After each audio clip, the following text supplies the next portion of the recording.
Hello student, मैं सुभाष गोरा आपका ऐसी साइंस क्लासेस में मोस्ट वेलकम। आज का हमारा टॉपिक है इलेक्ट्रिक सर्किट डायग्राम। इससे प्रीवियस लेक्चर में हमने इलेक्ट्रिक करंट और इलेक्ट्रिक पोटेंशियल डिफरेंस को डिस्क्राइब किया था। Now the topic is the electric circuit diagram. Electric circuit diagrams को रिप्रेजेंट करने से पहले मैंने कुछ कंपोनेंट्स और सिंबल्स शो कर रखे हैं जो कंप्लीट इलेक्ट्रिक सर्किट डायग्राम्स को रिप्रेजेंट करता है। सो यहाँ पर कंपोनेंट्स हैं फर्स्ट ऑफ इलेक्ट्रिक सेल और बैटरी। इलेक्ट्रिक सेल और बैटरी, इसका जो सिंबल होता है वो इलेक्ट्रिक सर्किट डायग्राम में ये होता है, एक तरफ प्लस होता है एक तरफ है माइनस। प्लस वाला लार्जर होता है, माइनस वाला स्मॉल होता है।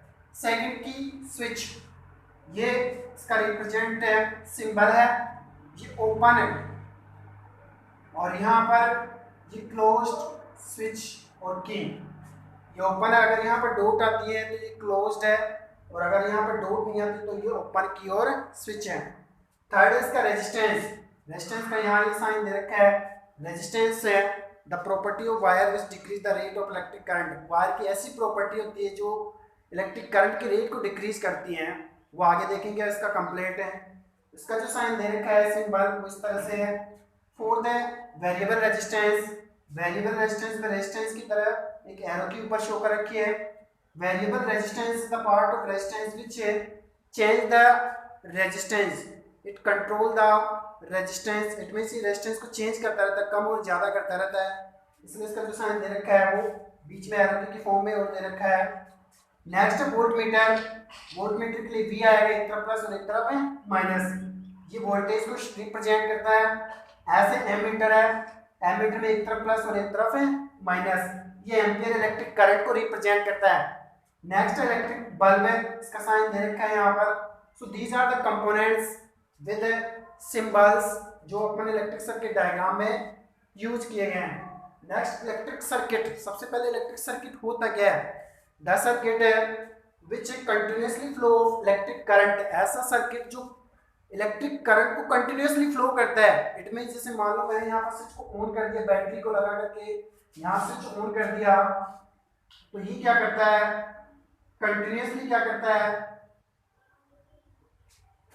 करंट को फ्लो करता है। इसी को बोलते हैं अपन electric circuit. It means the pathway, the circuit, the pathway which continuously flow of electric current है। ऐसा पाथवे जो इलेक्ट्रिक करंट को कंटिन्यूअसली फ्लो करता है उसे इलेक्ट्रिक सर्किट कहते हैं। और उस इलेक्ट्रिक सर्किट को एक डायग्रामेटिकली रिप्रेजेंट किया जाता है यूजिंग द कंपोनेंट, उसी को बोलते हैं electric circuit diagram. So the diagram which is the represent of these electric circuit components known as the electric circuit diagram। मैंने यहाँ पर फिगर्स दे रखे इलेक्ट्रिक सर्किट डायग्राम में। यहाँ पर बैटरी ले रखी है, यहाँ पर ये स्विच है, ये बैटरी एक तरफ प्लस और एक तरफ है माइनस। प्लस वाला थोड़ा बड़ा होता है, माइनस वाला छोटा। यहाँ पर एमीटर दे रखा है प्लस माइनस, और फिर यहाँ से रेजिस्टेंस दे रखा है, इसके ऊपर वोल्टमीटर लगा रखा है प्लस और माइनस, और नेक्स्ट बल्ब दे रखा है। So that is the electric circuit diagram. यहाँ पर स्विच को ऑन करते ही इलेक्ट्रिक करंट का फ्लो पॉजिटिव से नेगेटिव की ओर होता है, व्हाइल द इलेक्ट्रॉन्स का जो फ्लो होता है वो नेगेटिव से पॉजिटिव की ओर होता है। So that is the electric circuit diagram. Next topic is the Ohm's law. अगला हमारा जो टॉपिक है वो है Ohm's law. What is the Ohm's law? एक साइंटिस्ट थे सर जॉर्ज साइमन ओम, उन्होंने जो अपना रूल्स दिया था उसे कहते हैं अपन Ohm's law. So next topic is the Ohm's law.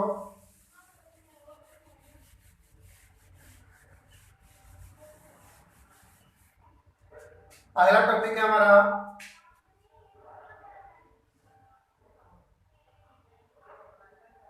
Ohm's law.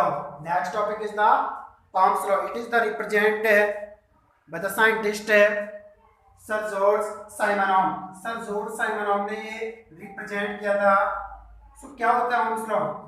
Ohm's law के अकॉर्डिंग देखते हैं अपन, it is the relations of potential difference and electric current. मैंने इलेक्ट्रिक करंट और पोटेंशियल डिफरेंस को प्रीवियस लेक्चर में डिस्क्राइब किया है। So Ohm's law is the relations with the electric current with potential difference, electric current का potential difference के साथ जो रिलेशन होता है वही ओम्स लॉ है।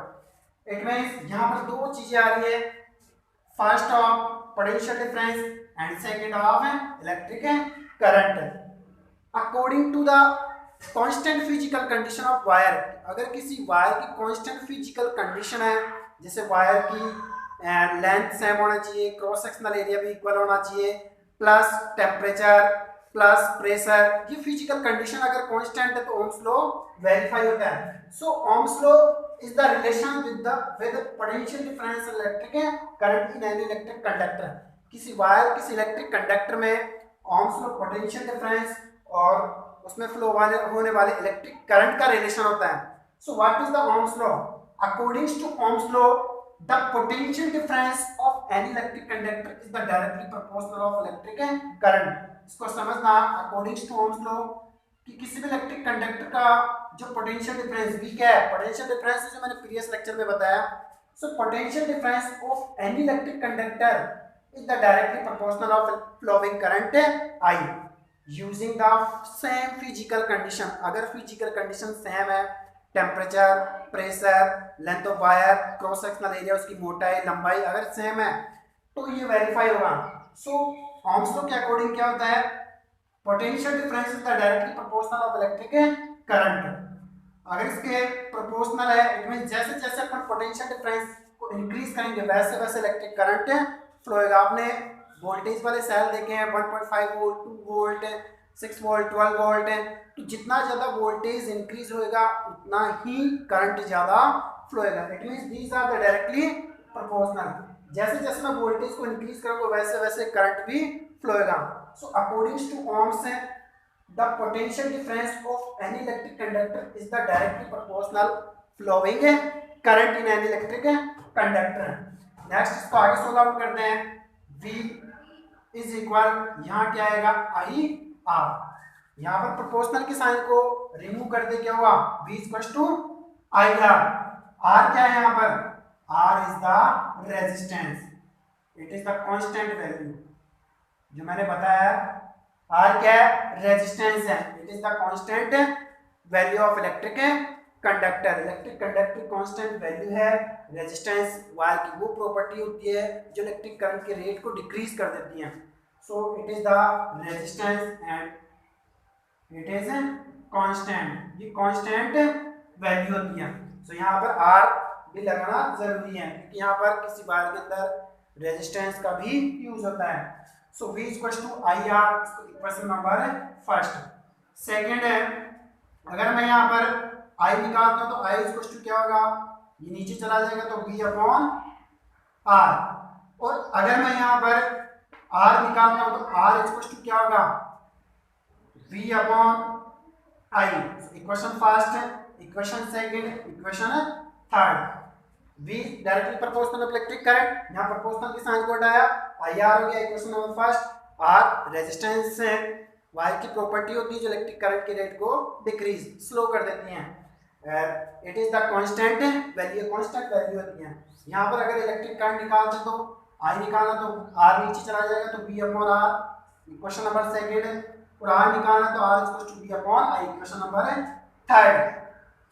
अब यहाँ पर इक्वेशन नंबर थर्ड से अपन देखते हैं R क्या रेजिस्टेंस है, किसने रिप्रेजेंट किया, ओम्स ने रिप्रेजेंट किया है। सो R रेजिस्टेंस है तो R equals to V। Potential difference है, इसको शो किया जाता है वोल्ट में। और I क्या है, इलेक्ट्रिक करंट है, ये शो होता है एम्पियर, जो मैंने प्रीवियस लेक्चर में बताया। सो रेजिस्टेंस इक्वल्स टू क्या होता है, वोल्ट अपॉन एम्पियर। और ये किसके इक्वल होता है, रेजिस्टेंस के इक्वल होता है। और ये इसका जो साइन होता है वो इस तरह से होता है कुछ, ये रेजिस्टेंस का साइन है और ये साइंटिस्ट ओम ने दिया था, तो यहाँ पर इसका साइन क्या हुआ, ओम, ठीक है ना। सो R इक्वल टू क्या होता है, वोल्ट है upon ampere is equal of ohm, ohm के इक्वल होएगा। नेक्स्ट है, अगर अपन पोटेंशियल डिफरेंस को इंक्रीज करते हैं तो इलेक्ट्रिक करंट भी इंक्रीज होगा। So if we increase the potential difference of any electric conductor then the current also be increase. अगर अपन पोटेंशियल डिफरेंस को डबल कर लेते हैं तो इलेक्ट्रिक करंट भी डबल होएगा। अगर पोटेंशियल डिफरेंस को हाफ कर लिया जाता है तो करंट भी हाफ हो जाएगा। नेक्स्ट है, यहाँ मैंने आप रेजिस्टेंस ओम में रिप्रेजेंट किया है। सो अगर रेजिस्टेंस देखते हैं तो यहाँ पर 1 ओम रेजिस्टेंस डिफाइन देखना है अपने को। 1 ओम इसका साइन है resistance, 1 ohm resistance define. 1 ohm resistance की डिफाइन देखनी है, 1 ओम की डिफाइन देखनी है अपने को। तो यहाँ पर R इक्वल टू क्या होता है, P अपॉन I रेजिस्टेंस का फॉर्मूला है। तो यहाँ पर कितना आना चाहिए, 1 ओम। ये ओम का साइन है, रेजिस्टेंस को रिप्रेजेंट कर रहा है। 1 ओम कब आएगा, जब इन दोनों की वैल्यू कितनी होगी, 1 1। इट मींस अगर इलेक्ट्रिक पोटेंशियल डिफरेंस भी कितना है, 1 वोल्ट, और फ्लोइंग करंट भी कितना है, 1 ampere. So what is the 1 ohm resistance define? If the potential difference of any electric conductor is the 1 volt and flowing current is 1 ampere, it will be equal of 1 ohm resistance। 1 ohm resistance के equal होएगा। So that is the 1 ohm resistance defined। Next देखते हैं अपन graphical representations। Graphical representation of Ohm's law।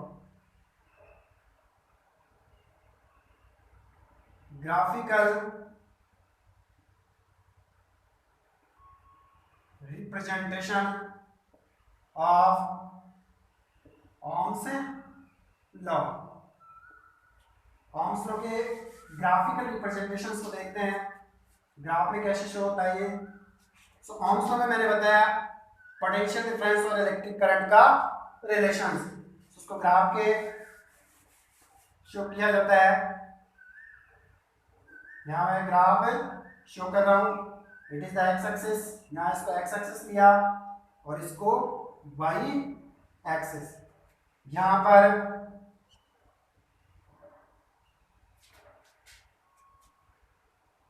Electric current लेता हूँ और यहाँ पर या फिर यहाँ पर पोटेंशियल डिफरेंस भी लेते हैं और यहाँ पर इलेक्ट्रिक करंट आई लेते हैं। यहाँ V क्या है, पोटेंशियल डिफरेंस, और I क्या है, इलेक्ट्रिक है करंट। क्योंकि graphical representation of Ohm's law with relation of potential difference and electric current. Potential difference और इलेक्ट्रिक करंट का ग्राफिकल रिप्रेजेंटेशन। तो यहाँ पर दे रखा है पोटेंशियल डिफरेंस एक्स एक्सिस पर और वाई एक्सिस पर इलेक्ट्रिक करंट दे रखा है। जैसे यहाँ पर मैं देखता हूँ potential difference 2 volt, 4 volt,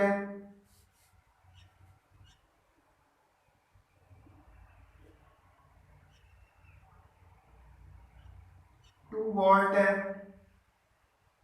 4 volt, 6 volt, 8 volt, 10 volt. तो यहाँ पर इलेक्ट्रिक करंट भी कितना होगा, 2 ampere, 4 ampere, 6 ampere, 8 ampere and 10 ampere. It means जैसे जैसे मैं वोल्टेज इंक्रीज करूंगा वैसे वैसे इलेक्ट्रिक करंट भी इंक्रीज होता जाएगा। वही पाइप वाला सिस्टम है, जैसे जैसे पाइप की लेंथ को इंक्रीज करते हैं वैसे वैसे ही वाटर फ्लो होता जाता है। सो अगर अपन देखते हैं तो ग्राफिकल रिप्रेजेंटेशन में अगर मैंने वोल्टेज 2 वोल्टेज किया तो इलेक्ट्रिक करंट भी कितना होगा, 2 एम्पियर। यहाँ पर इलेक्ट्रिक करंट भी कितना आएगा, 2 एम्पियर। फिर नेक्स्ट 2 वोल्टेज इंक्रीज करता हूँ तो इलेक्ट्रिक करंट कितना आएगा, 4 एम्पियर। फिर नेक्स्ट 6 वोल्टेज इंक्रीज करता हूँ, यहाँ पर इलेक्ट्रिक करंट भी कितना आएगा, 6 एम्पियर। फिर नेक्स्ट 8 वोल्टेज इंक्रीज करता हूँ तो इलेक्ट्रिक करंट भी कितना आएगा, 8 एम्पियर। तो इसका मतलब इसकी जो लाइन होगी वो कैसी जाएगी, स्ट्रेट जाएगी। यहाँ पर मिला के देखते हैं अपन ग्राफिकल रिप्रेजेंटेशन में, तो लाइन कैसे रिप्रेजेंट हो रही है, स्ट्रेट लाइन। यहाँ पर फिक्स वोल्टेज में फिक्स्ड एम्पियर शो है, 2 वोल्टेज में 2 एम्पियर, 4 वोल्टेज में 4 एम्पियर, 6 वोल्टेज में 6 एम्पियर, 8 voltage में 8 ampere. It means the line pass in the straight line, straight pass होगी। सो अगर अपन यहाँ पर रेजिस्टेंस देखते हैं तो R इक्वल टू क्या होता है, V अपॉन I। तो R इक्वल टू V की वैल्यू कितनी है, 2, और इलेक्ट्रिक करंट कितना है, 2 एम्पियर। डिवाइड करेंगे तो यहाँ पर 1 ओम रेजिस्टेंस। अगर यहाँ पर इसको देखना है, वो यहाँ निकालना है रेजिस्टेंस 4, तो एम्पीयर भी कितना है 4, तो भी कितना है 4 वोल्टेज और इलेक्ट्रिक करंट कितना है 4 एम्पीयर। तो डिवाइड करते हैं तो हर कंडीशन इक्वल कंडीशन में 1 ओम रेजिस्टेंस आ रहा। सो that is the graphical representation of ohms law. It means जैसे जैसे पोटेंशियल डिफरेंस इंक्रीज करते जाएंगे वैसे वैसे इलेक्ट्रिक करंट फ्लो होता जाएगा। If we increase the twice of potential difference then current will be twice. If you decrease the potential difference half the current will become half. Current भी कैसा हो जाएगा half. So that is the graphical representation of Ohm's law. Next topic tomorrow. Thank you.